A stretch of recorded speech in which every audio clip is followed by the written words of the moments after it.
ఈ అవకాశం ఇచ్చినటువంటి పాస్టర్కి వందనాలు. దయచేసి నేను ఎవరిని ఉద్దేశించి ఏం మాట్లాడలేదు, నా మాటలు ఇలాగే ఉంటాయి. కావాలంటే మీరు నా వీడియోలు చూడండి, ఇది ఉన్న వాస్తవం. ఇప్పుడు నేను పాస్టర్లతో మాట్లాడుతున్నాను. దయచేసి మీరు కానుకల కోసం పని చేయబాకండి, ఆయన రాజ్యం కోసం పని చేయండి. మాకందరికన్నా సింగిల్గా ఉన్న తీర్పు మీకు మాత్రం డబల్ ఉంటుంది, దాన్ని మర్చిపోవద్దు. Thank you. ప్రైజ్ ఎవరి దగ్గర తీసుకోను. ఇప్పుడు ఇంత దూరం వచ్చాను, నేను ఇక్కడ కూడా ₹1 తీసుకోను. ఈ చెప్పే దమ్ము ప్రతి పాస్టర్కి ఉండాలి. ఫస్ట్ నీ కంట్లో దూలం ఉందా చూసుకో, ఎదుటివాడి కంట్లో నలకుంది ఏం చూస్తావని. నేను దూలం ఉందా సువార్త చేస్తున్నాను. నలకలంటే పాస్టర్లు చాలామంది ఉన్నారు, నేను వాళ్ళ గురించి మాట్లాడుతున్నాను. అందుకని ఏమనుకోకుండా మీరు కూడా ఈ లోకంలో ఏమీ సాధించలేదు, మళ్ళీ చెప్తున్నాను, ఆత్మలను రక్షించండి చాలు. మీ భార్య పిల్లలు, మీ భర్త పిల్లలు, మీ ఆస్తులు ఏమీ రావు, అన్నీ వదిలేసి వెళ్ళిపోవాల్సిందే. కొద్ది గంటల్లోనే తీసుకెళ్ళిపోయి సమాధి చేసేస్తారు. 15 రోజులు మంచిగా ఏడుస్తారు, ఆ తర్వాత గోడకు ఫోటో పెడతారు, జ్ఞాపకార్థ కూడికని పెట్టుకుంటారు. అంతే, నీ బ్రతుకు ఇంకా గోడకు ఫోటో. నేను తర్వాత 1000 ఏళ్ల పరిపాలన, ఇదొక పెద్ద సబ్జెక్టు. కొంతమంది ప్రకటన గ్రంథం అసలు ఉందని మర్చిపోయారు జనాలు. పాస్టర్లు కూడా 66 పుస్తకాలు బైబిల్లో ఉండేది, అందరూ 65 అనే చెప్తారు. ఎందుకంటే ప్రకటన గ్రంథం టచ్ చేయరు. టచ్ చేసినా చెప్పేంత ఇది కావాలి. నేను పాస్టర్ కాదు, బోధకుడిని కాదు, నేను జస్ట్ గుర్తు చేస్తున్నా. ఆయన రాకడలో మనం ఎత్తబడాలి. 7 ఏళ్ళ విందు ఉంటుంది పైన, తర్వాత ఆయన భూమి మీదకి వస్తాడు, 1000 ఏళ్ళ పరిపాలన చేస్తాడు. ఆ పరిపాలనలో మన స్థానం ఎక్కడ? మన ఇంట్లో వాళ్ళ స్థానం ఎక్కడ? అసలు ఆ తర్వాత పరలోకం ఎందుకు వెళ్ళాలి? వెళ్తే ఏముంది ఏంటి ఇవన్నీ గ్రహించరా మీరు? ఆయన నీతి అంటే ఏంటి? మత్తయి సువార్త 9వ అధ్యాయం 37వ వచనం. కోత విస్తారమే కానీ పనివారు కొద్దిగా ఉన్నారు. మరి ఆ కొద్ది వారిలో మనం ఉన్నామా? నేనైతే ఉన్నాను. మనకేమో సువార్త చెప్పాలంటే భయం. ఎందుకంటే మనకి పిరికాత్మ ఇచ్చాడు కదా దేవుడు. చెప్తున్నాడు ఆయన, నేను నీకు పిరికాత్మ ఇచ్చానని. దేవుడు మనకి శక్తియు ప్రేమయు ఇంద్రియ నిగ్రహము గల ఆత్మనే ఇచ్చిన కానీ పిరికితనము గల ఆత్మనే ఇవ్వలేదు. మరి మనమేమో సువార్త చేస్తే ఎవడన్నా కొడతాడు, లేదంటే ఎవడన్నా చంపేస్తాడు. మనకేమో సిగ్గు ఎక్కువ, ఆయనకి సిగ్గులేదు పాపం.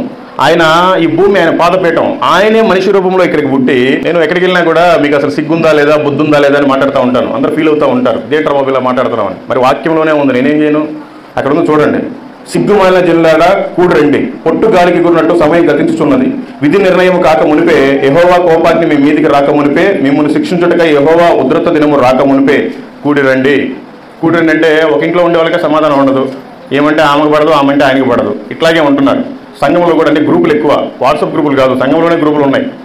నలుగురు ఒక బ్యాచ్ అయితే నలుగురు ఒక బ్యాచ్. పాస్టర్ గారు ఒకరికి పాట ఇచ్చిన ప్రాబ్లమే, ఒకరికి మాట ఇచ్చిన ప్రాబ్లమే.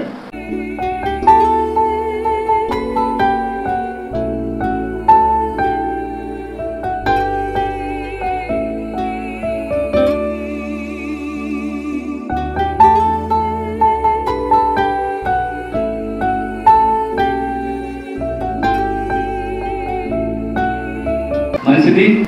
సమయంలో అయ్యగారు ఎంతగానో మన మధ్యకి పిలుపుతూనే వచ్చాడు. అది దేవుని కృప, మన కాదు. మన ఏ మాత్రం పిలిస్తే మనం మానవ స్వరం కదా. ఆ కృప ద్వారా ఆయన మన మధ్యకి వచ్చాడు. ఆయన మన మధ్యకి రావడం మనకెంత ఆశీర్వాదం. ఆయన కానీ ఒకటి ఈ కడవ దినాల్లో ఇర్మియాతో దేవుడు మాట్లాడిన రీతిగా ఇర్మియా ఎలా ఆయన ఎలా ఇర్మియా కాడ అంతా మొహమాటం అనేది లేదు. ఆయన అలాగే ఏర్పరుచుకున్నారు. కఠినంగా ఉంటుంది, గద్దింపే ఉంటుంది. ఎందుకంటే అది మనల్ని ప్రేమించడం. దేవుని స్తోత్రం.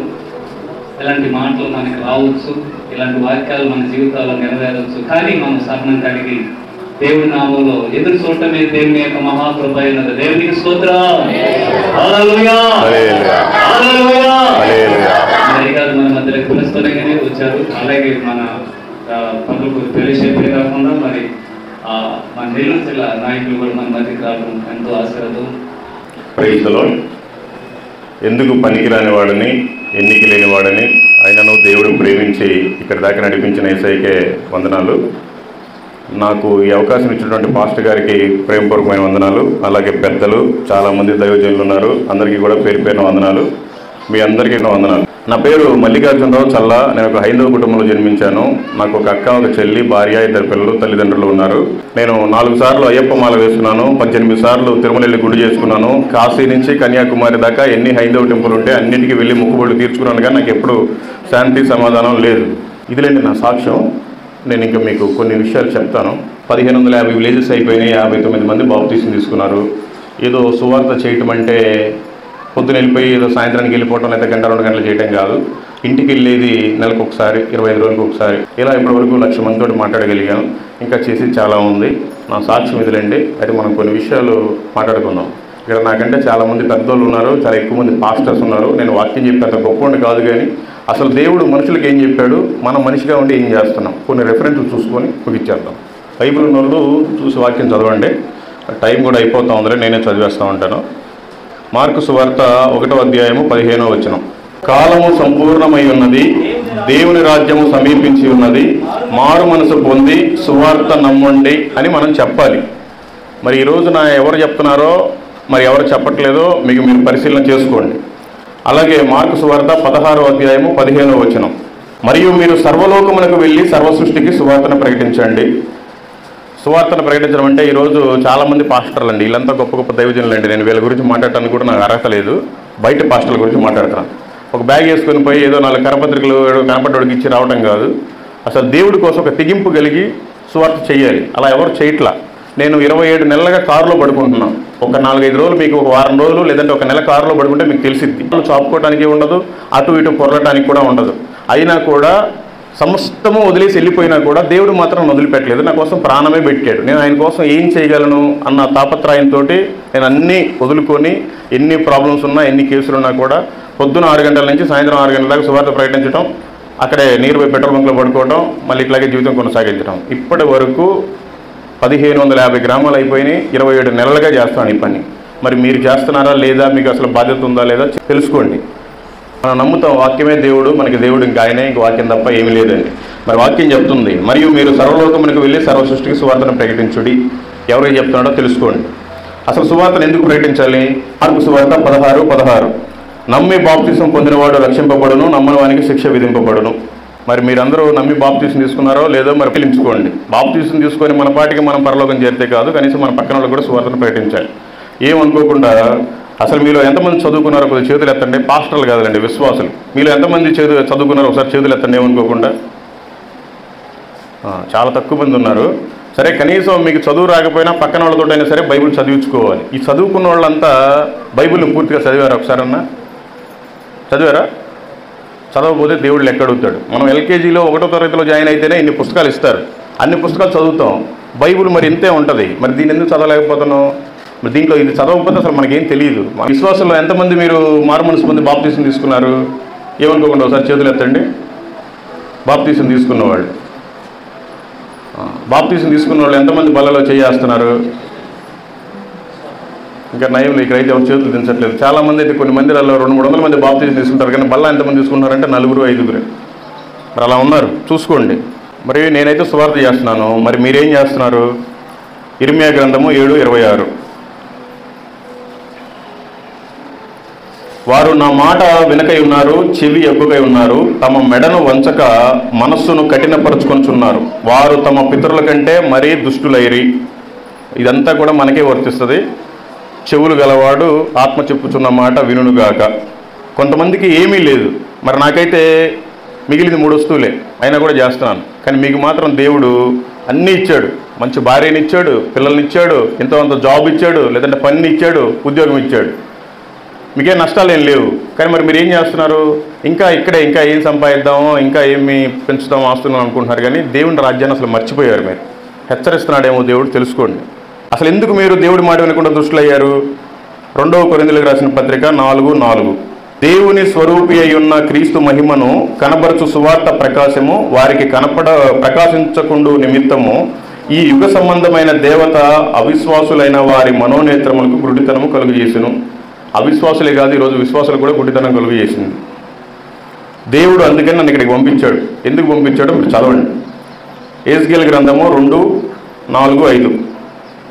వారు సిగ్గుమాలిన వారును కఠిన హృదయులై ఉన్నారు. వారి యొద్దకు నేను నిన్ను పంపుచున్నాను.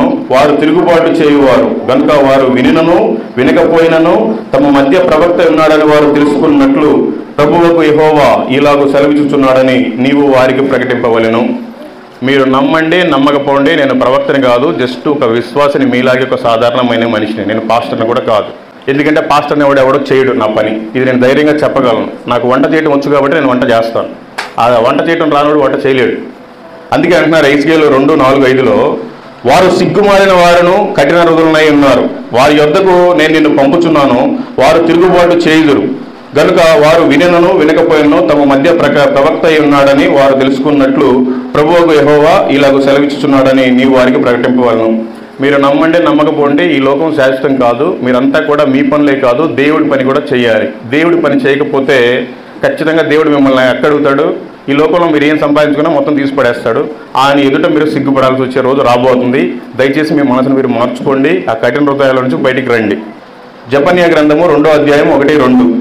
నేను ఎక్కడికి వెళ్ళినా కూడా మీకు అసలు సిగ్గుందా లేదా, బుద్ధుందా లేదా అని మాట్లాడుతూ ఉంటాను. అందరూ ఫీల్ అవుతూ ఉంటారు, దేంటర్ బాబు ఇలా మాట్లాడుతున్నామని. మరి వాక్యంలోనే ఉంది, నేనేం చేయను. అక్కడ ఉంది చూడండి. సిగ్గుమాలిన జనులారా కూడి రండి, పొట్టు గాలికి గురినట్టు సమయం గతించుచున్నది. విధి నిర్ణయం కాక మునిపే యెహోవా కోపాగ్ని మీ మీదికి రాక మునిపే, మిమ్మల్ని శిక్షించుటకై యెహోవా ఉద్రత దినము రాక మునిపే కూడి రండి. కూడి రండి అంటే ఒక ఇంట్లో ఉండే వాళ్ళకే సమాధానం ఉండదు. ఏమంటే ఆమెకు పడదు, ఆమెంటే ఆయనకి పడదు, ఇట్లాగే ఉంటున్నారు. సంఘంలో కూడా అన్ని గ్రూపులు ఎక్కువ, వాట్సాప్ గ్రూపులు కాదు, సంఘంలోనే గ్రూపులు ఉన్నాయి. నలుగురు ఒక బ్యాచ్ అయితే నలుగురు ఒక బ్యాచ్. పాస్టర్ గారు ఒకరికి పాట ఇచ్చిన ప్రాబ్లమే, ఒకరికి మాట ఇచ్చిన ప్రాబ్లమే. ఇలా కాకుండా అందరూ ఏక మనస్సుగా ఏకాత్మతోటి నడిపింపులో ఉండాలి చర్చిలో. అప్పుడే మనం సువార్తను ప్రకటించగలం, అనేక మందిని అగ్నిలో నుంచి లాగినట్టుగా లాగైన ఎదుట సాక్షిగా నిలబెట్టగలం. ప్రసంగి గ్రంథము 12వ అధ్యాయము 1-2. దుర్దినములు రాకముందే ఇప్పుడు వీటి యందు నాకు సంతోషము లేదని నీవు చెప్పు సంవత్సరములు రాకముందే, తేజస్సునకు సూర్యచంద్ర నక్షత్రములకును చీకటి కమ్మకముందే, వాన వెలిసిన తరువాత మేఘములు మరలా రాకముందే నీ బాల్య దినములందే నీ సృష్టికర్తను స్మరణకు తెచ్చుకొనుము. ఇంకా రాబోతుంది, అది అగాధం అనుకోండి, సునామీ అనుకోండి, ఇంకొక కరోనా అనుకోండి. దేవుడు ఆల్రెడీ ఒక కరోనాను పంపించి హెచ్చరికను జారీ చేశాడు. అయినా సిగ్గు లేకుండా మన పనులే మనం చేసుకుంటున్నాం, మన డప్పాలు మనమే కొట్టుకున్నాం, కానీ దేవుడి పని ఎవడో చేయట్లేదు. అందుకని కూడి రావాలి, అందరం కూడా ఏకంగా ఉండి చెయ్యాలి. యోహాను సువార్త 14వ అధ్యాయము 6వ వచనం.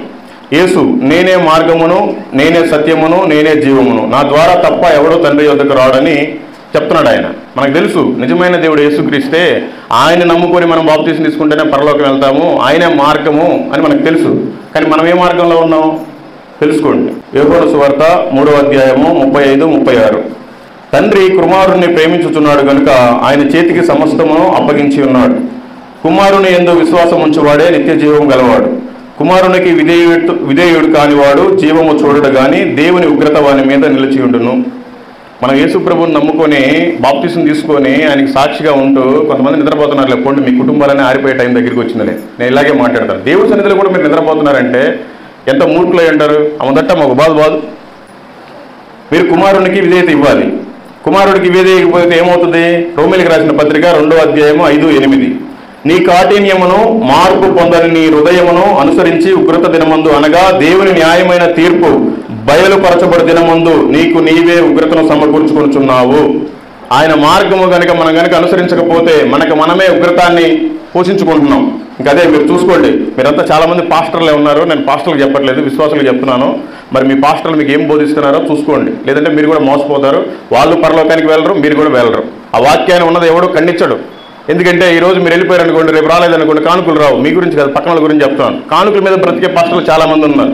ఇక్కడ కాదులేండి, ఇక్కడ నేను మంచిగా ఆరాధనలో పాల్గొన్నాను, చాలా బాగా ఆరాధన నడిపింపు ఇక్కడ ఉంది. ఇక్కడ కొన్ని క్రమాల పద్ధతులు బాగానే ఉన్నాయి. ఇక్కడ కాదు, నేను బయట సంగతి చెప్తున్నాను. మరి దేవుని ఉగ్రత రాకుండా ఉండాలంటే ఏం చేయాలి? 1 తెస్సలోనికీయులకు రాసిన పత్రిక 5:9. ఎందుకనగా మన ప్రభు అయిన యేసుక్రీస్తు ద్వారా రక్షణ పొందుటకే దేవుడు మనల్ని నియమించిన గాని ఉగ్రత పాల్గొనకు నియమింపలేదు. ఆయన కట్టడలన్నీ మనం అనుసరిస్తే ఖచ్చితంగా మన మీదకి ఏం ఉగ్రత రాదు, ఆయన సాక్షిగానే ఉంటాం. కానీ ఎప్పుడైతే మనం దారి తప్పిపోయామో మనకే ఉగ్రత పాల్గొనకు నియమించుకుంటాం. రక్షణ పొందిన తర్వాత మనం ఏం చేయాలి? మత్తయి సువార్త 19వ అధ్యాయం 19వ వచనం. నిన్ను వలె నీ పొరుగు వారిని ప్రేమించాలి. నిన్ను వలె నీ పొరుగు వారిని ప్రేమించాలి అంటే ఏంటి? యూదా పత్రిక 1:23. అగ్నిలోండి లాగినట్టుగా కొందరిని రక్షించుడి అని చెప్తున్నాడు. అరే బాబు, మీరు మాత్రమే జగనన్న కాలనీ, ఆ కాలనీ, ఈ కాలనీ ఇల్లు కట్టుకోవటం కాదు, ఎదురుగా గుడిసెలు కాలిపోతున్నాయి, వాడిని లాగి మీరు రక్షించండి అగ్నిలో నుంచి లాగినట్టుగా అని దేవుడు చెప్తున్నాడు. మనకేమో ఏసీ ఉంది, ఫ్యాన్ ఉంది, చల్లగా మనకేమో వాడు కాలిపోతాం అనుకుంటున్నాం. అంతకంటే డేంజర్ ఇంకా పక్షంలోనికి రాని వాళ్ళు. కానీ ఎవరు పట్టించుకోవట్లేదు. మీరు అగ్నిలో నుండి రక్షిస్తున్నారా, వారికి విరోధులుగా ఉన్నారా కూడా బైబిల్లోనే రాసి ఉంది. 1 తెస్సలోనికీయులకు రాసిన పత్రిక 2:16. అన్ని జనులు రక్షణ పొందుటకై వారితో మేము మాట్లాడకుండా మమ్మను ఆటంకపరచుచు దేవునికి ఇష్టలు కాని వారును మనుషులకు అందరికీ విరోధులై ఉన్నారు. దేవుని ఉగ్రత తుదముట్టు వారి మీదికి వచ్చును. మనం అనుకుంటున్నాం వాడేదో ఒక మాట అన్నాడని మనం మాట్లాడడం, ఆ అమ్మ ఏదో అందని మనం మాట్లాడడం, మన ఇంట్లోనే మనకి సమాధానాలు ఉండవు. అట్లాగని సమాధానం లేకుండా ఉంటే మళ్ళీ మనం ఇంత రక్షణ తీసుకొని, ఇంత బాప్తీసం తీసుకొని ఆయన సాక్షిగా ఉన్నా కూడా మళ్ళీ ఉగ్రతలోనికే వస్తున్నామంట. అందుకని అందరితోటి సాధ్యమైనంత వరకు సమాధానంగా ఉండటం చాలా మంచిది. మరి మనం బ్రతికి ఏం చేయాలి? 1 తిమోతి 6:12 విశ్వాస సంబంధమైన మంచి పోరాడము నిత్య జీవం చేపట్టము, దాని పొందుటకు నీవు పిలువబడి అనేక సాక్షులు ఎదుట మంచి ఒప్పుకుంటివి. నిత్య జీవాన్ని చేపట్టాలంటే మనం ఏం చేయాలి? రోమిలికి రాసిన పత్రిక 6:22 అయినను ఇప్పుడు పాపము నుండి విమోచింపబడి దేవునికి దాసులైనందున పరిశుద్ధత కలుగుటకే మీకు ఫలము, దాని అంతము నిత్య జీవము. పరిశుద్ధత కలిగి మనం ఏం చేయాలి? మత్తయి సువార్త 6:19-20 ఈ భూమి మీద మీ కొరకు ధనమును కూర్చుకొనవద్దు, ఇక్కడ చిమ్మెటయు తుప్పును తినివేయును, దొంగలు కన్నము వేసి దొంగిలెదరు. మనమేమో ఆయనేమో అసలు ఈ భూమి మీద ఏం సంపాదించుకోబాక అంటున్నాడు. మనమేమో మనకి పింఛన్ వస్తుందా రావట్లేదా, మా నాన్నకి వయసు పెరిగింది, మా అమ్మకి వయసు పెరిగింది, నాకు జగనన్న కాలనీ వచ్చిద్దో రాదో, మళ్ళీ ఆయన మారిపోతే వేరే ఆయన వస్తాడేమో అని ఈ ప్లాట్ల కోసం ఈ పింఛన్ల కోసమే ఆశపడుతున్నాం. కానీ మరి అక్కడ పరలోకంలో ఒక ప్రాంతం ఉంది, నాకు అక్కడ స్థలం కావాలి, అది నిత్య రాజ్యం నిత్యలోకం అని ఎవడు ఆలోచించట్లేదు. తెలుసుకుంటే బాగుంటుంది.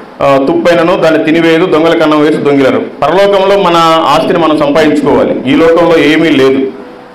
పరలోకం మహాపట్టణం, అందమైన తెల్లని బంగారంతో కూడిన నగరం, వీధులు బంగారపు బిల్డింగ్స్.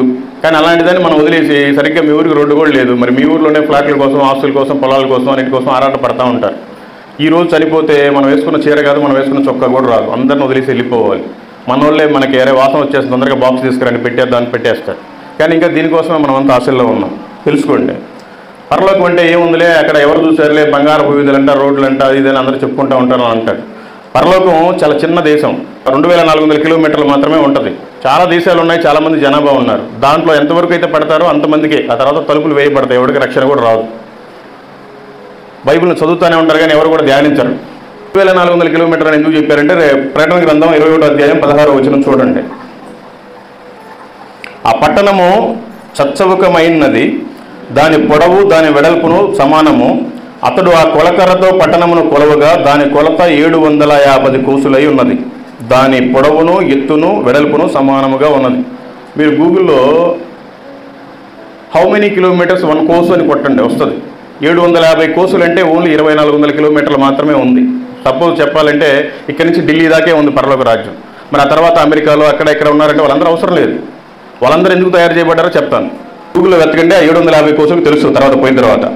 మరి నాకుంది సువార్త, నేను రోజు ప్రకటిస్తున్నాను, నాకు అక్కడ స్థలం ఉంది. మరి మీకుందో లేదో మీరు తెలుసుకోండి. పరలోకంలో ఫ్లాట్ అంటే ఏంటి అని అనబాకండి, ఇది నిజమే. పరలోకంలో మనకి స్థలాలు ఉన్నాయి. ఆయన చెప్పాడు యోహాను సువార్త 14:2, 3, 4. ఇంకా యేసు ప్రభు వారికి రేపు సిలువ వేయబోతున్నారు. ఈరోజు శిష్యులతో ఆయన మాట్లాడుతున్నాడు. ఏంది ప్రభువా ఎక్కడికి వెళ్ళిపోతున్నావు నువ్వు అంటే, ఆయన అంటున్నాడు 14:2, 3, 4 నా తండ్రి ఇంట అనేక నివాసములు కలవు, లేని ఎడల నేను మీతో చెప్పుదును. అంటే అక్కడ కానీ లేకపోతే నేను మీకు చెప్పేవాడిని కాదు, ఇది నిజమే అని యేసు ప్రభువే నేను అబద్ధం ఆడట్లేదని ఒకసారి నిరూపించుకుంటున్నాడు. నా తండ్రి ఇంట అనేక నివాసములు కలవు, లేని ఎడల మీతో చెప్పుదును. మీకు స్థలము సిద్ధపరచ వెళ్తున్నాను. నేను వెళ్ళి మీకు స్థలము సిద్ధపరిచిన ఎడల నేనుండు స్థలంలో మీరును ఉండులాగున మరలా వచ్చి నా యొద్ద నుండుటకు మిమ్మల్ని తీసుకొని పోవదును. నేను వెళ్ళుచున్న స్థలమునకు మార్గము మీకు తెలియనని చెప్పాను. ఆయన వెళుతున్న స్థలానికి మార్గం ఎవరో మనకు తెలుసు. మనం ఏ మార్గంలో ఉన్నాం? మళ్ళీ అదే, ఈ సబ్జెక్ట్ కూడా మళ్ళీ సువార్తలోకే వస్తుంది. ఆయనే మార్గము, ఆయనే జీవము, ఆయనే అంతా కూడా. మనమే అసలు సువార్తనే ప్రకటించాం. తెలుసుకోండి. పరలోకంలో ధనాన్ని సంపాదించాలంటే ఇక్కడ మనం ఏం చేయాలి? మత్తయి సువార్త 6:33 కాబట్టి మీరు ఆయన రాజ్యమును నీతిని మొదట వెడుకుడి, అప్పుడు అవన్నీ మీకు అనుగ్రహింపబడును. ఆయన నీతి, ఆయన రాజ్యం అంటే ఏంటి? సువార్తను ప్రకటించడమే. మొత్తానికి సువార్తే లింక్ అనమాట. నువ్వు ఏ పని చేయి, పొలం పని చేయి, బేల్దారి పని చేయి, బంగారం పని చేయి, ఇంకే పని చేసినా పోయేది నరకానికి. ఆయన రాజ్యము, ఆయన నీతి అంటే ఏంటి? మత్తయి సువార్త 9:37 కోత విస్తారమే కానీ పనివారు కొద్దిగా ఉన్నారు. మరి ఆ కొద్దివారిలో మనం ఉన్నామా? నేనైతే ఉన్నాను. మనకేమో సువార్త చెప్పాలంటే భయం. ఎందుకంటే మనకి పిరికాత్మ ఇచ్చాడు కదా దేవుడు. చెప్తున్నాడు ఆయన, నేను నీకు పిరికాత్మ ఇచ్చానని. దేవుడు మనకి శక్తియు, ప్రేమయు, ఇంద్రియ నిగ్రహము గల ఆత్మనే ఇచ్చిన కానీ పిరికితనము గల ఆత్మనే ఇయ్యలేదు. మరి మనమేమో సువార్త చేసి ఎవడన్నా కొడతాడు, లేదంటే ఎవడన్నా చంపేస్తాడు. మనకేమో సిగ్గు ఎక్కువ. ఆయనకి సిగ్గు లేదు పాపం. ఆయన ఈ భూమి ఆయన పాదపీఠం. ఆయనే మనిషి రూపంలో ఇక్కడికి పుట్టి అనేక సంవత్సరాలు జీవించి 33 సంవత్సరాలు మన కోసం సువార్తను ప్రకటించి మన పాపాల నిమిత్తం దెబ్బలు తిని, తన్నించుకొని, ఈడ్చుకొని ప్రాణం పెట్టాడు. మన కోసం ఎవడు పెట్టడు. దేవుడు నా కోసం ప్రాణం పెట్టాడు. మరి నా ఒకటి కోసం పెట్టాడా? మరి మీకోసం కూడా పెట్టాడుగా. మరి మీరు ఏం చేస్తున్నారు? ఈ లోకం కోసం ఇంకా ఆశపడుతున్నారు. ఎన్ని రోజులు ఆశపడతారు? వస్తారు 10 గంటలకు ఆరాధన అంటే 12 దాకా వచ్చారు. దగ్గర చిల్లర మార్చి తెచ్చుకొని ఉంటారు ముందుగానే. మళ్ళీ నోట్లకి ఇక్కడ పాస్టర్ గారు చిల్లర అయితే బాగోదు కదా, ఇక్కడ వేస్తారు, పాస్టర్ గారితో నెత్తిని చేయి పెట్టించుకుంటారు, వెళ్ళిపోతారు. ఇదే నా భక్తి అంటే. ఎంతకాలం ఉంటారు ఇట్లా? దేవుడు చూస్తాడు, ముత్తుతాడు. నన్ను ముత్తాడు, నేను బాగుపడ్డాను. మొత్తకపోతే నేను ఇంకా పాపలను కలిసిపోయేవాడినేమో. అయితే నీ కేసులు అయితే అయినాయి, కొట్టారు, అద్దాలు బాగా కొట్టారు, ఏదైనా చేయండి. తెలుసుకోండి మీరు కూడా. దేవుడు మంచి ఆత్మనే ఇచ్చాడు, కానీ మనకేమో సువార్త చెప్పాలంటే ప్రాణభయం. సువార్త 12:25 తన ప్రాణమును ప్రేమించువాడు దాన్ని పోగొట్టుకొను, ఈ లోకమును తన ప్రాణమును ద్వేషించువాడు నిత్య జీవం కొరకు దాన్ని కాపాడుకున్నని మీతో నిశ్చయముగా చెప్పుచున్నాను. నాకేం భయం లేదు. ఈరోజు చంపేసినా కూడా నేను రెడీగానే ఉంటాను. ఎవడన్నా ఉన్నాయి సిగ్గుపడను. ఆ బజార్లో నడి సెంటర్లో పెడతాను, కారు పైన బాక్స్ పెడతాను. నిజమైన దేవుడు యేసుక్రీస్తును నమ్మినా నమ్మకపోయినా, ఏ కులమైనా ఏ మతమైనా ఆయనే. నమ్మితే స్వర్గానికి వెళ్తారు, నమ్మకపోతే నరకానికి వెళ్ళిపోతారని చెప్పేసి వెళ్ళిపోతూనే ఉంటాను. నాకు ఎందుకంటే ఈ లోకం మీద ఏం ఆశ లేదు. ఈ లోకంలో నేను సాధించాలనుకున్నప్పుడంతా ఏమీ సాధించలేకపోయాను.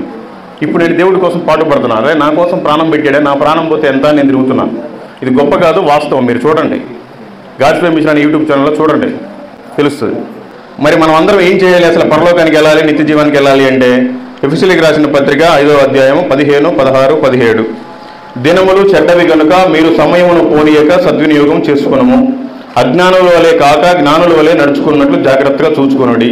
ఇందు నిమిత్తము మీరు అవివేకులు కాక ప్రభు యొక్క చిత్తం ఏమిటో గ్రహించుకొనుడి. ప్రభు ఆయన చిత్తం ఏంటి అసలు మీరు గ్రహించారా? పేరుకేమో క్రైస్తవులు, చేసేదేమన్నీ పనికిమాలిన పనులు. క్రైస్తవులోనే చాలామంది సిగరెట్లు తాగుతారు, బీడీలు తాగుతారు, ముందు తాగుతారు, అబద్ధాలు ఆడతారు, అడ్వాన్సులు తీసుకుంటారు, పనికి కొడతారు, వ్యభిచారాలు పెట్టుకుంటారు, అక్రమ సంబంధాలు పెట్టుకుంటారు. ఆయన చూస్తాడు, సహించడు. ఇంకా ఆయన ఉగ్రత ఏ రోజు వచ్చిందో తెలియదు. ఆల్రెడీ కరోనా సిగ్నల్ పంపించాడు. మనిషికి ఎవడో ముఖాన్ని చూసుకోకూడదు, చేతులు పట్టుకోకూడదు, మాట్లాడకూడదు, తాకకూడదు. ప్రతి కుటుంబంలో అంటే కనీసం వాళ్ళ చుట్టాలలో కూడా 4-5 కుటుంబాలకైనా ఒకరైనా చచ్చిపోయారు. కానీ ఇంకా మనం బ్రతికిచ్చున్నాడు. ఇంకా కూడా మనం సిగ్గు తెచ్చుకోకపోతే ఇంకేంది? ఏం సాధించడానికి? ఒక మాట ఏదైనా అంటే ఇంట్లో వాళ్ళతో మాట్లాడడం, పక్కన వాళ్ళతో మాట్లాడడం, పాస్టర్ గారితో మాట్లాడడం, ప్రార్థనకు కూడా సరిగ్గా రాము. ఏం సాధించడానికి? తెలుసుకోండి ప్రభు చిత్తం ఏమిటో అసలు మనం తెలుసుకోవాలి. 2 పేతురు 3వ అధ్యాయం 12, 13, 14 దేవుని దినపు రాకడ కొరకు కనిపెట్టుచు దానిని ఆశతో అపేక్షించుచు మీరు పరిశుద్ధమైన ప్రవర్తనతోనూ భక్తితోనూ ఎంతో జాగ్రత్త గలవారై ఉండవలెను. అయినను మనం ఆయన వాగ్దానమును బట్టి క్రొత్త ఆకాశముల కొరకును క్రొత్త భూమి కొరకును కనిపెట్టుచున్నాము. వాటి యందు నీతి నివసించును. 14వ వచనం ప్రియులారా, వీటి కొరకు మీరు కనిపెట్టువారు కనుక శాంతము గలవారై ఆయన దృష్టికి నిష్కలంకులుగాను నిందారహితులుగాను కనబడినట్లుగా జాగ్రత్త పడుడి. చూడండి, ఆయన ఏం చెప్తున్నాడంటే మనం ఆయన రాకడ కోసం కనిపెట్టుకొని ఉండాలి. ఆయన ఆ నిత్య మార్గం, ఆ నిత్య జీవం కోసం మనం కనిపెట్టుకొని ఉండాలి. మన పనులే మనం చేసుకుంటూ ఉంటాం, ఆయన పనులు చెయ్యం. ఈ విషయం ఆయనకు ముందే తెలుసు, అందుకే రాపించి పెట్టాడు. ఫిలిప్పీయులకు రాసిన పత్రిక 2:21 అందరూ తమ సొంత కార్యములనే చూసుకొనుచున్నారు కానీ యేసుక్రీస్తు కార్యములను ఎవరో చూడరు. చూడకపోతే మీకు నాశన దినం దగ్గరగా ఉందని గుర్తుపెట్టుకోండి. మొహమాటమే లేదు. మీరు ఏం చేసినా వేస్ట్, అది బూడిదలో పోసిన పన్నీరే. దేవుడి కోసం ఒక ఆత్మనైనా మీరు సంపాదించకపోతే అసలు మీకు ఆస్తే లేదు అక్కడ.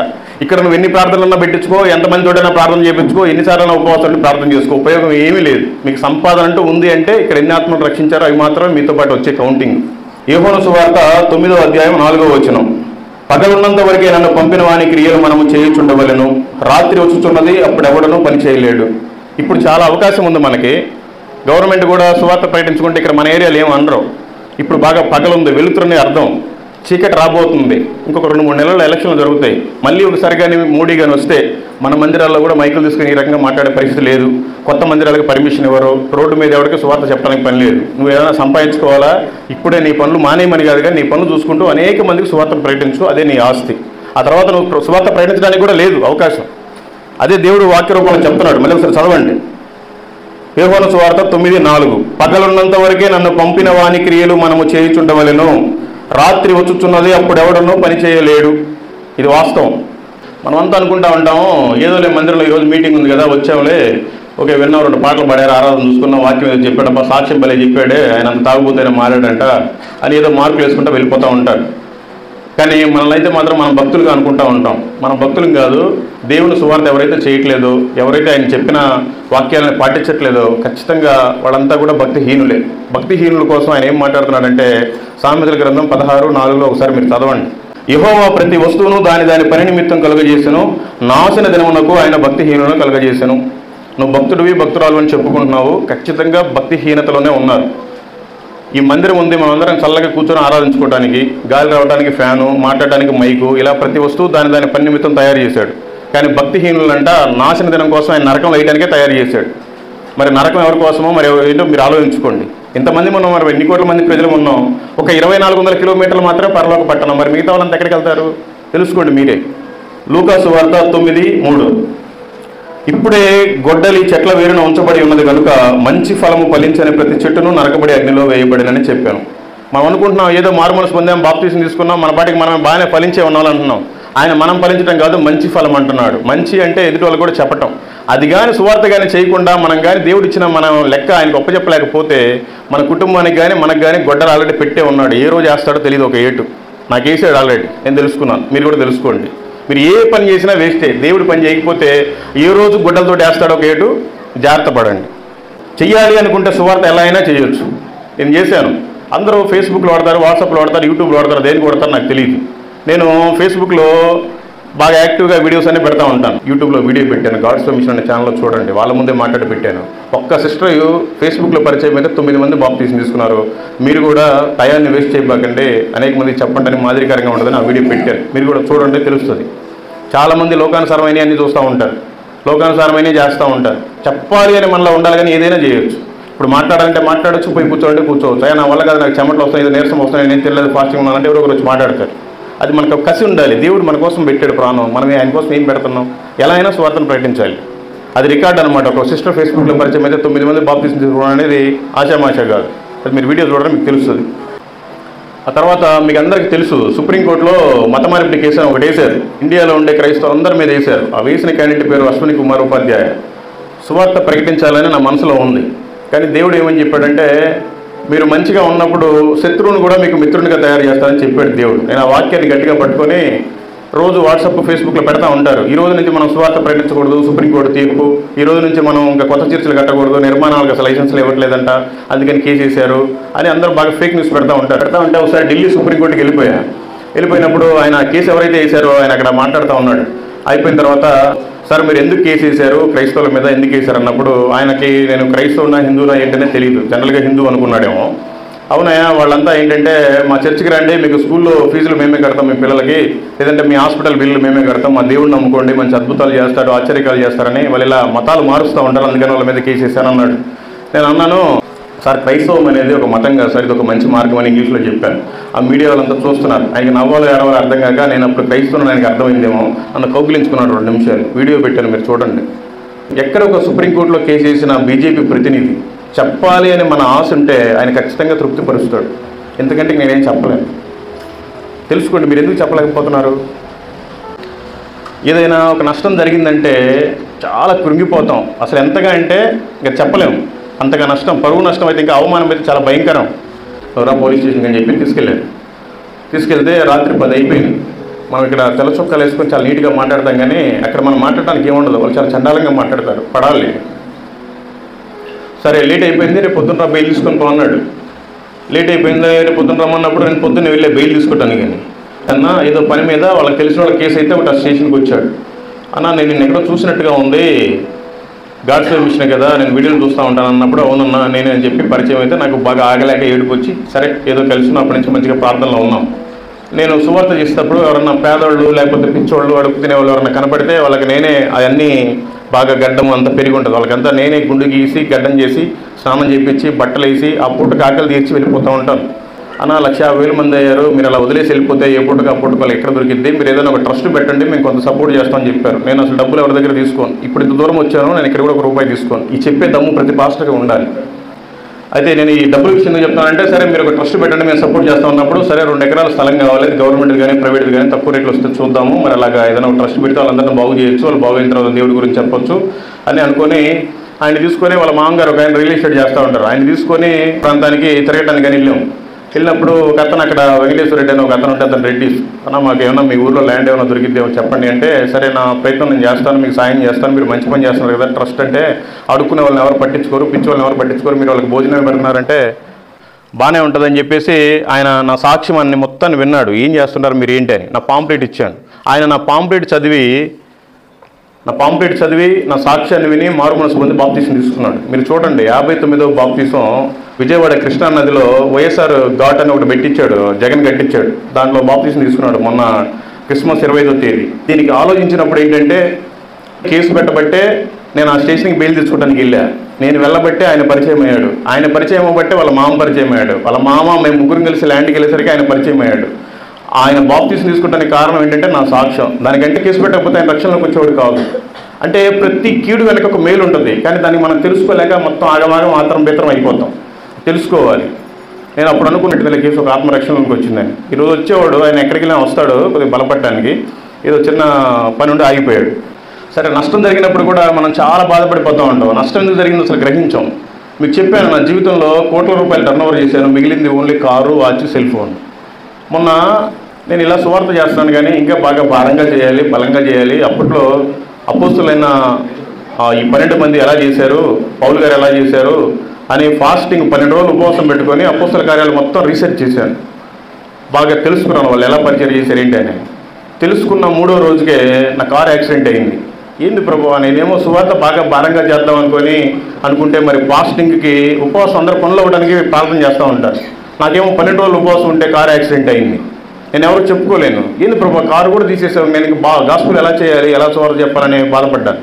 అది ఎందుకు జరిగిందంటే, ఆ అన్న డ్రైవింగ్ బాగా చేస్తాడు నాకంటే. మేము చిన్న పని మీద ఒంగోలు వెళ్ళాము. వస్తూ ఉన్నప్పుడు ఒక నైట్ 9:30, 9:10 అవుతుంది.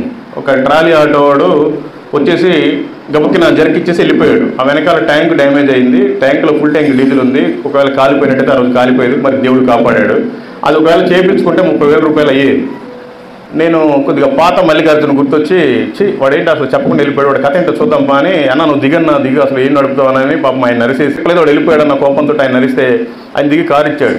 వాడిని ఏమైనా పట్టుకోవాలని చెప్పేసి బాగా స్పీడ్గా వెళ్ళేటప్పుడు ఆ ట్రాక్టర్లు పుట్ట మట్టి తోలుతున్నారు, పగల పర్మిషన్ లేదని. ఆ మట్టిలో ఒక రాయి రోడ్డు మీద పడి ఉంది. అది నల్లగా కనిపించింది. ఆ స్పీడ్లో కంట్రోల్ చేయడానికి కూడా కుదరదు. అది కూడా నాకు రాయి అని తెలియదు, ఏదో కవర్లే అనుకున్నాను. ఏసి గుద్దటమే కింద సంపు మొత్తం పగిలిపోయి ఆయిల్ మొత్తం పోయి మీటర్లో రెడ్ సిగ్నల్ చూపించింది. బండి కనుక ఆపినట్లయితే 30,000 పని అయిపోయేది. ఆ బండి ఆపకుండా వాడిని పట్టుకోవాలన్న కసితోటి పోవడం వల్ల ఆ బండి మొత్తం సీజ్ అయిపోయి లోపల ఇంజిన్ అంతా క్రష్ అయిపోయింది. పాతది చేయించుకోవాలంటే 4.5 లక్షలు, కొత్తది పెట్టించుకోవాలంటే 7 లక్షలు. అది కొద్దిగా జర్మనీ బండి, ఫోక్స్ వ్యాగన్ వెంటో, ఇప్పుడైతే 21 లక్షలు పోతుంది. నిన్ను వల్ల నీ పొరుగు వాడిని దేవుడిని ప్రేమించమని చెప్పాడు దేవుడేమో. నేనేవాడిని ప్రేమించలేక వాడి పగ తీర్చుకోవడానికే నేను బయలుదేరా. దేవుడు ఏం చేశాడు, 40 రోజులు పట్టింది ఆ కారు రిపేర్ అవ్వటానికి. ఇంతకంటే చాలా జరిగినాయి, ఏం చెప్పలేను. ఇంకా చాలా ఉన్నాయి జరిగినాయి. ఇప్పుడు మీరేం చేస్తారంటే, ఇంటికి వెళ్ళిన తర్వాత అబ్బా ఆయన సాక్ష్యం భలే ఉంది, ఆయన చాలా బాగా చెప్పాడు, ఇలాంటి వాళ్ళు ఉండాలి ఇంకా అని మీరంతా చెప్పుకుంటానే మురిసిపోతూ ఉండండి. మీరు మాత్రం బయటికి రాబాకండి, మీరు దేవుడి కోసం ఏం చేయబాకండి. దేవుడు మీకోసం ప్రాణం పెట్టాడు. మీరు ఏది సాధించినా కూడా వేస్టే. అంటే దేవుడు ఒక్కొక్కటి ఏం చేస్తుంటాడంటే, జీవితంలో మనం ఏది ఇష్టపడితే దాన్ని ఉంచడు. నేను బాగా ఫ్రెండ్ని ఇష్టపడ్డాను, ఫ్రెండ్ని చంపేశాడు. నేను బాగా బిజినెస్ ఇష్టపడ్డాను, బిజినెస్ తీసిపడేశాడు. దానికి ముందే నాకు సినిమా యాక్టింగ్ అంటే చాలా ఇష్టం, అసలు దాని నుంచి బయటికి తీసుకొచ్చాడు. వ్యాపారం అంటే బాగా ఇష్టం, మొత్తం నష్టం తీసుకొచ్చాడు. ఆఖరి కారును కూడా బాగా ఇష్టపడ్డాను, బాగా దుడుచుకునేవాడిని. యాక్సిడెంట్ అయింది, అప్పటి నుంచి వదిలేశాను చూడటం కూడా. ఇట్లా ఇవన్నీ ఎందుకు జరుగుతాయంటే, ఇది దేవుడు చేసిన డిజైన్ ప్లాను. తెలియనేమో దేవుడు అందుకని తీసాడు. అందుకని దేవుడు చేసిన డిజైన్ ఎవరికి అర్థం కాదు, అంత గజిపిచ్చిగా ఉంటుంది. ఈ లైఫ్ నిదానంగా చూసుకుంటూ వెళ్తే ఒకటి కూడా గుర్తు వస్తుంది. ఏంది ప్రభా ఇన్ని కష్టాలు కూడా ఉంటాయా, ఇన్ని శ్రమలు కూడా ఉంటాయా, నా జీవితంలో ఏమీ సాధించలేదు అంటే దీంట్లో ఉన్నంత తృప్తి నేను దీంట్లో చూడలేదు. నా అకౌంట్లో 1,40,00,000 రూపాయలు ఉన్న రోజు కూడా ఉంది. ఒక్క మనిషి ఒక రోజు సువార్త చెప్తే దాని ఆనందం ఉంది. అసలు నాకు ఎందుకు పనికి రాలేదు. చాలా బాగుంటుంది. మీరు కూడా నిన్ను వలె నీ పొరుగు వారిని ప్రేమించండి, అగ్నిలో నుంచి అనేక మందిని రక్షించండి, ఆయన ఎదుట సాక్షిగా ఉంచండి. ఈ లోకంలో మీరు ఏం సంపాదించినా వేస్టే. ఇది సత్యం. మీరు నమ్మితేనేమో నమ్మండి, లేకపోతే మీ ఇష్టం. ఇంకా చాలా ఉన్నాయి. సమయం ఎక్కువైపోతుంది. చాలా పెద్ద వాళ్ళంతా కూర్చున్నారు ఇక్కడ. వాళ్ళందరూ ముందు నేను మాట్లాడటమే ఎక్కువ. నాకు కూడా ఓపిక లేదు, టిఫిన్ కూడా చేసి రాలేదు. ఎందుకంటే ఏదైనా కానీ ఉపవాసంతో చెప్తే బాగుంటుంది. మనం తినిపోయి ఏదో మొత్తగా మీలాగే నిద్రపోతే బాగోదని నేను కూడా తిని రాలేదు. నాకు నీరసంగానే ఉంది. అయినా ఏదో తెచ్చుకొని మాట ఇచ్చాను కాబట్టి అనుకుంటున్నాను. మీరు ఒక మంచి సంఘంలో ఉన్నారు. మీ పాస్టర్ గారిని, మీ సంఘాన్ని నేను పొగడట్లేదు. నేను ఎప్పుడు ఇక్కడికి రాను, మీరు కూడా నన్ను చూడలేదు. కాకపోతే మీ జిల్లాలోనే పరిచయం చేస్తున్నాను కాబట్టి ఇప్పుడు నీ దగ్గరికి వచ్చినప్పుడు ఒక పూట వచ్చి స్నానం చేసి ఒక పూట పడుకుని వెళ్ళిపోతామేమో. అందుకని దయచేసి మీరు కూడా మీ పని మీరు కాదు, దేవుడి పని కూడా ఆలోచించుకోండి.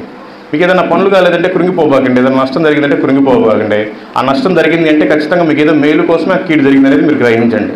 నేను ఎగ్జాంపుల్ చాలా చెప్పాను. ఫేస్బుక్ అందరూ వ్యర్థంగా వాడుతూ ఉంటారు. నేను వాడాను, 9 మంది బాప్టిజం తీసుకున్నాను. అందరూ వాట్సాప్లో, ఫేస్బుక్లో, న్యూస్లో చూస్తూ ఉంటారు. సుప్రీంకోర్టు అంట, లాయర్ అంట అని. సువార్త చెప్పాలన్న భారం ఉంది. క్రైస్తవులందరి మీద కేసు వేసినోడికి కూడా సువార్త చెప్పొచ్చాను. ఎందుకంటే నేనేం చెప్పలేను, ఇంకా చాలా ఉన్నాయి.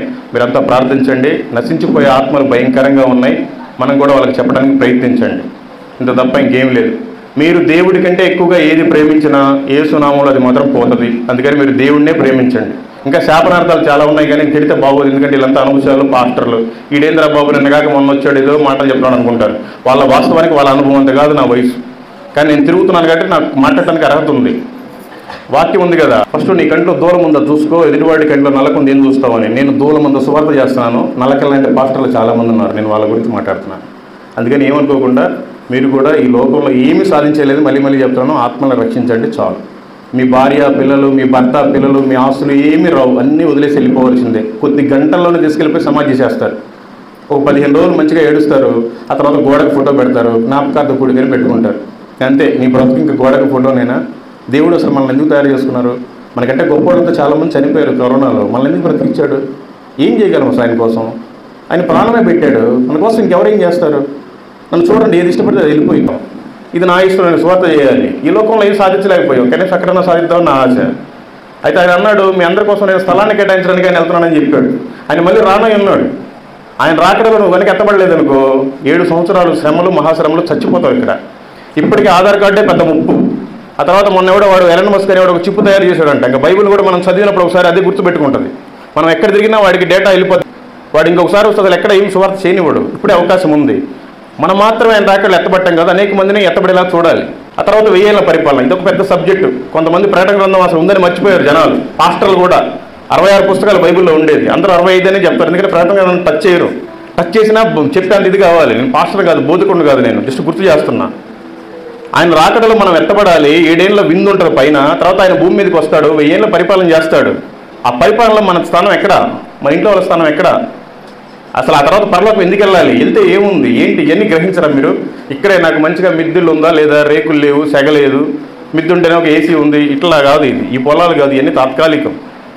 అందుకని మీరు ఆ లోకం కోసం, ఆ రాజ్యం కోసం చూడండి. ఆయన నీతిని, ఆయన రాజ్యాన్ని వెతకండి. అనేక మందికి సువార్త చెప్పి అగ్ని నుంచి ఆగినట్టుగా ఆయన ఎదురు సాక్షిగా నిలబెట్టండి. దేవుడు మిమ్మల్ని, మీ కుటుంబాలని, మీ మినిస్ట్రీని దీవించి ఆశీర్వదించును గాక. ఆమెన్ అంటే కాదు, అది ఎప్పుడు అంటే మీరు నిజంగా మారు మనసు పొంది అగ్నిలోంచినట్టుగా లాగి ఆయన ఎదుట అనేక మందిని సాక్షిగా నిలబెట్టినప్పుడు మాత్రమే దేవుడు మిమ్మల్ని ఆశీర్వదించాలి. Praise the Lord. ఈ అవకాశం ఇచ్చినటువంటి పాస్టర్కి వందనాలు. దయచేసి నేను ఎవరిని ఉద్దేశించి ఏం మాట్లాడలేదు, నా మాటలు ఇలాగే ఉంటాయి. కావాలంటే మీరు నా వీడియోలు చూడండి, ఇది ఉన్న వాస్తవం. ఇప్పుడు నేను పాస్టర్లతో మాట్లాడుతున్నాను. దయచేసి మీరు కానుకల కోసం పని చేయబాకండి, ఆయన రాజ్యం కోసం పని చేయండి. మాకందరికన్నా సింగిల్గా ఉన్న తీర్పు మీకు మాత్రం డబల్ ఉంటుంది, అని మర్చిపోవద్దు. Thank you. Praise the lord.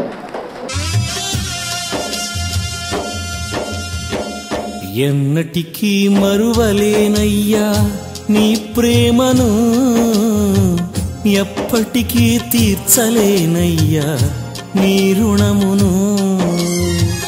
ఎన్నటికీ మరువలేనయ్యా నీ ప్రేమను, ఎప్పటికీ తీర్చలేనయ్యా నీ రుణమును.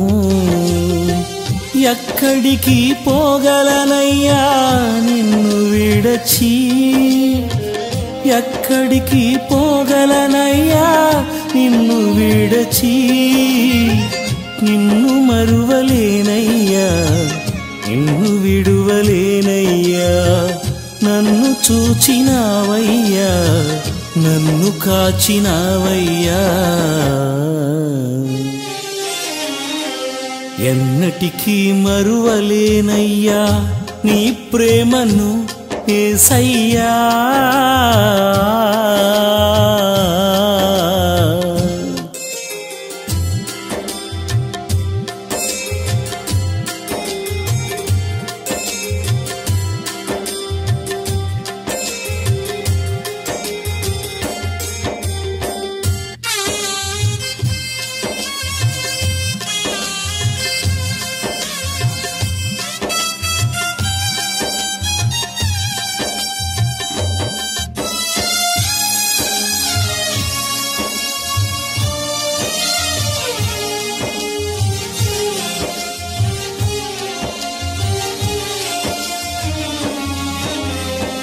నా ఒంటరి బ్రతుకులో ఏకాకిలా తిరుగుచు అలసి సలసిపోయి సొమ్మసిల్లి ఉంటిని.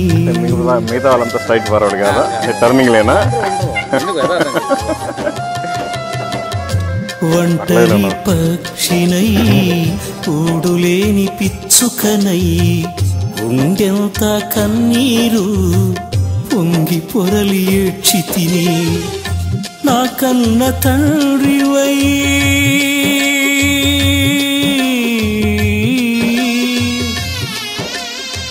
యేసయ్యా, నా కన్న తండ్రివై నా చెంత చేరావయ్యా, నా కన్న తండ్రివై నీ చెంత చేర్చావయ్యా. కంటి పాపలా కాచి కన్నీరు తుడిచావయ్యా, కంటి పాపలా కాచి కన్నీరు తుడిచావయ్యా. ఎన్నటికీ మరువలేనయ్యా నీ ప్రేమను,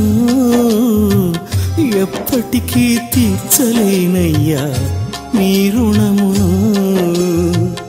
ఎన్నటికీ మరువలేనయ్యా నీ ప్రేమను యేసయ్యా.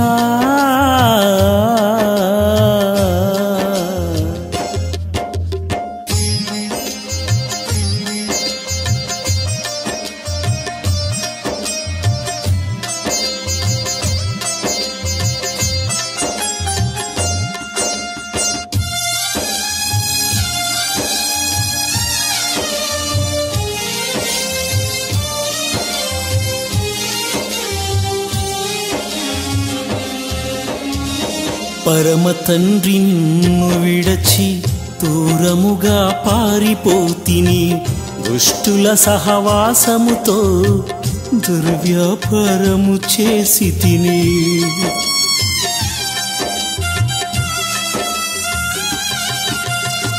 భక్తి మార్గము తొలగి నీ సన్నిధి వీడి తిని, పరిశుద్ధుడనీదు ఆత్మను కోల్పోయి మిగిలి తిని. పరమునకు నీకు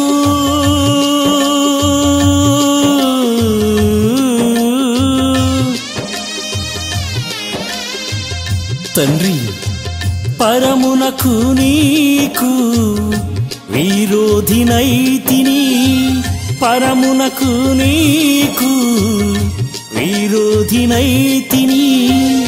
పాపిగా మారితిని, దోషిగా మారితిని, అయినా క్షమించితివి, నీ రక్షణనిచ్చితివి.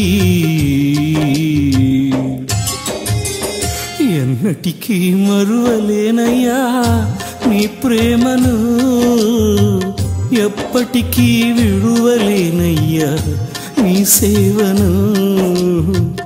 ఎన్నటికీ మరువలేనయ్యా నీ ప్రేమను, ఎప్పటికీ తీర్చలేనయ్యా నీ రుణమును. ఎక్కడికి పోగలనయ్యా నిన్ను విడచి, ఎక్కడికి పోగలనయ్యా నిన్ను విడచి. నిన్ను మరువలేనయ్యా, నిన్ను విడువలేనయ్యా. నన్ను చూచినావయ్యా, నన్ను దాచినావయ్యా.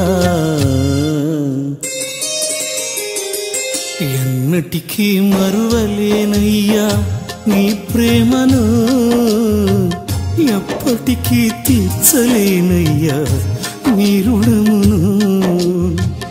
ఎన్నటికీ మరువలేనయ్యా నీ ప్రేమను యేసయ్యా.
బ్రతుకు